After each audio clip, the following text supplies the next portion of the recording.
बच्चों, स्वागत है आपका हमारे YouTube चैनल पे। मैं हूं गायत्री और आज जो टॉपिक हम कवर करने वाले हैं वो है types of partners.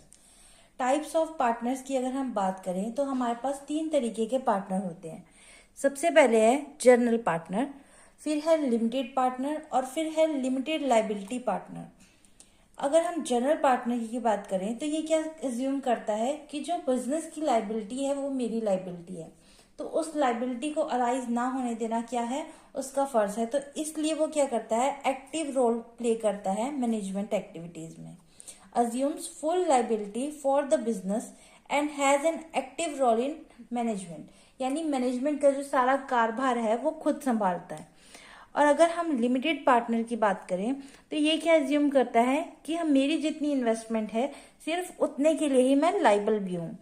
Has limited liability to their investment, does not participate in the day to day management. जो डे टू डे की मैनेजमेंट एक्टिविटीज हैं उनमें वो पार्टिसिपेट नहीं करता। नेक्स्ट है हमारे पास limited liability partner, LLP। A partner in an LLP has liability limited to their investment. कहाँ तक लिमिटेड है उसकी, इन्वेस्टमेंट तक, यानी जितना पैसा उसने लगाया है सिर्फ वो उतने के लिए ही लाइबल अपने आप को मानता है। Providing a level of protection against personal accountability for the firm डेब्ट। वहां यहाँ पे उसके लिए एक शील्ड का काम करती है ये चीज। क्यों? क्योंकि जो फर्म की डेब्ट्स हैं उनको पे करने के लिए वो पर्सनली लाइबल नहीं होता। ठीक है। नेक्स्ट है हमारे पास पार्टनरशिप डीड क्या है। अगर हम पार्टनरशिप डीड की बात करें तो ये एक रिटन अग्रीमेंट है that outlines the terms and condition of partnership. अब पार्टनरशिप किस तरीके से क्या क्या चीजें रहेंगी उसमें, ये सारी चीजें किसमें मेंशन होती हैं, पार्टनरशिप डीड में मेंशन होती है। ठीक है। It is also known as partnership agreement and can be created through a written or oral agreement. या लिखित तरीके से भी हो सकता है या फिर वर्बली भी हम अग्रीमेंट कर सकते हैं। The deed should not include the deed should include details like profit sharing ratio, partners responsibility and rules for admitting new partner. यानी कि जो भी पार्टनर न्यू आएगा उसके लिए क्या चीजें हमने करके पहले से रखनी है, यानी कितना उसको शेयर हम दे सकते हैं और कितनी क्या रिस्पॉन्सिबिलिटी और क्या क्या चीजें हम उससे शेयर करेंगे। ठीक है। And other rules that may needed, जो भी बाकी के रूल्स होंगे पार्टनरशिप को चलाने के लिए वो सारी चीजें किसमें मेंशन होगी, हमारी डीड के अंदर। A written deed is recommended to avoid dispute. अब अगर हमारे पास रिटर्न अग्रीमेंट है तो ऐसे में डिस्प्यूट्स क्या हो जाते हैं, अवॉइड किए जा सकते हैं। पर लेकिन अगर हमारे पास लिखित में चीजें ही नहीं है तो यहाँ पे क्या हो जाता है, नहीं मैंने तो ये इस चीज को अग्री ही नहीं किया था, बाद में डिनाइल का जो फैक्टर है वो अराइज हो सकता है। ठीक है।